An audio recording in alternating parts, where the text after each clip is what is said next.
Compositional interpretation is a term that was developed from art history, and it's used to describe imagery. This is a way to view images as a whole as well as a set of parts in order to better describe and understand the image. The good eye is a way of looking at paintings that is not methodologically explicit, but nevertheless produces a specific way of describing paintings.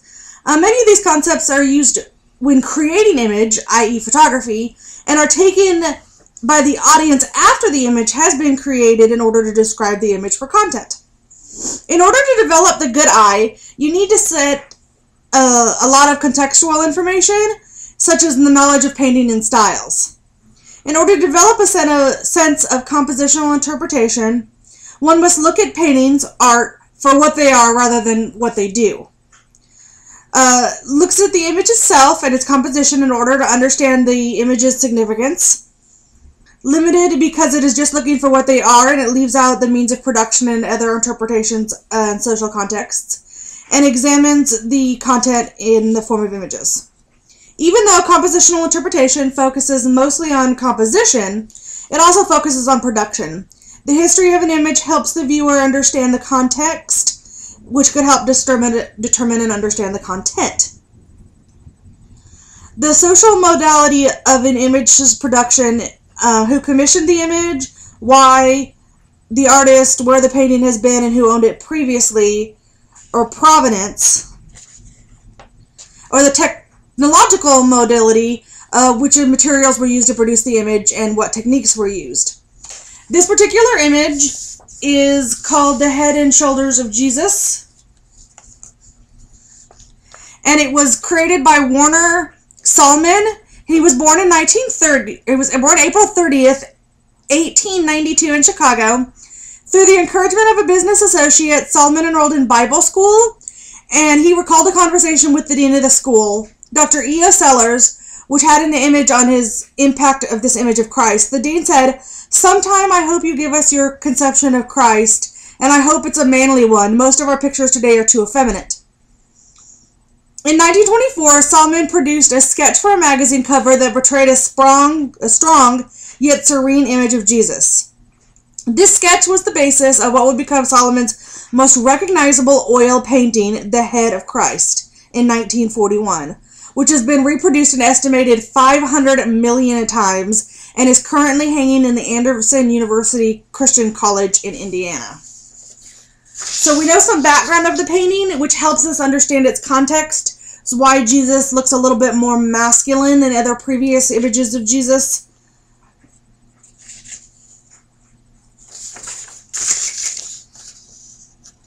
The compositionality of the image is a schematic device, since in actuality components are not distinct from one another. Nothing in the image is completely separate from other things in the image, and everything is interrelated. So the content, what does the image show? It's not always easy to decipher. In this image, you're looking at a picture of Jesus. There's not a whole bunch in the background. There's nothing going on back here.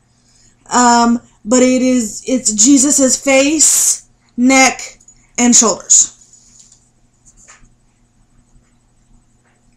The color, or the hue, is the actual colors used. In this picture, it's sepia tones, browns, and yellows.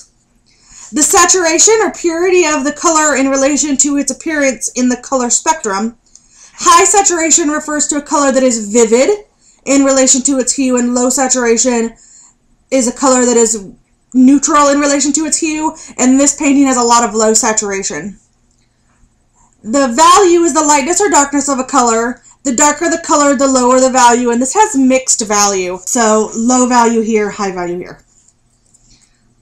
Colors can be used to stress or draw attention to a certain element in an image. Colors can be considered to be harmonious in relation to each other, have high contrast or low contrast, and can be used to create the illusion of distance, which is called atmospheric perspective. There's a lighter color around Jesus's face and back here on his hair, which draws attention to his face and his hair. This has high contrast between the dark and the very light.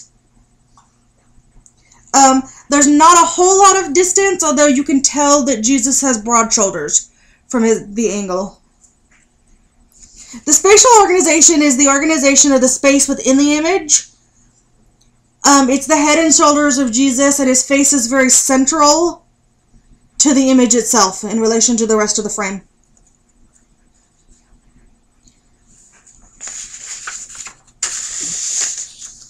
How are the artifacts in the image arranged in relation to one another? Well, in this image, there's only Jesus, so there's no background, and so there's nothing in relation to Jesus, which is the point that Jesus is here by himself. The geometrical perspective is the geometry of rays of a vision leading your eye to a specific point in the image. You can see there's a sort of a line that draws your eye up from Jesus' shoulders, that draws your eyes up into his face. Even his chin and his nose create a line that draws your eye. Eye level. Where in relation to the painting is the spectator supposed to be? I chose this particular image of Jesus because eye level and height in this image is very, very important. Most people put this image at eye level so that you are looking your eyes directly into Jesus's eyes. Even as a non-Christian, I would find it uncomfortable to view this image from above, looking down on Jesus. Although it would be comfortable to put this image up high so that you were looking up into the face of Jesus. The angle between the spectator and what is pictured produces a particular effect, with frontal angles engaging the viewer more than what is pictured within oblique angles. Height. If the viewer is positioned looking down at the image, the viewer is given power over the subject matter, which is why I would find it uncomfortable to stand above and look down at this image of Jesus. If the viewer is below looking up at the image has the power. If the viewer and the image are at eye level, then they are equal. The distance, which is the close-up pictures of people are viewed as more intimate. This is a very close-up picture of Jesus. So therefore you're more intimately related to the picture. The elements inside the photo are arranged in such a way that they construct a particular viewing from outside the photo. We are looking at Jesus from outside of the photo. And we're looking at his shirt. There, you can see his neck. His hair is away from his face.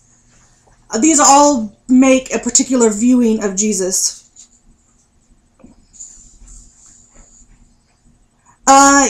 M.A. Hawley in 1996 argued that the viewer is positioned in relation to the image is most important when thinking about how the visual images have their own effects. So if you saw this picture, where they placed the image in relation to you would have a lot on how what effect you had on this image. It is the spatial and temporal organization of the painting that structures its effects most profoundly, she said.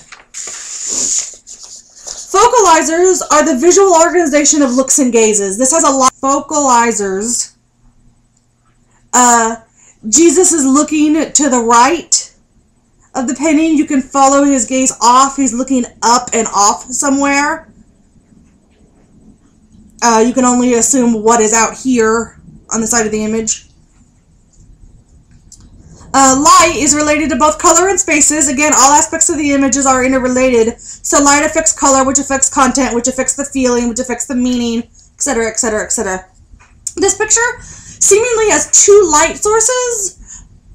One that's coming from back here and lighting Jesus's hair, and another one that's sort of lighting behind Jesus. Some people take this as the evidence of God. Or it could be that he's standing in front of a lamp. What type of light? It's an ambient light. You can't really tell. It's a very soft light. Could be a candle. Definitely not a spotlight. And because of this, probably not the sun either. Light can be used to highlight or illuminate specific parts of a painting. Light is definitely used to highlight Jesus' face and hair. Now, the expressive content is the feel of an image. the overall look that an image has, not just the parts. What feeling is the image trying to express? Jesus has a very holy look. He's a very somber expression. It's not very joyful, as some other pictures of Jesus depict him to be. Now, there's moving images as well.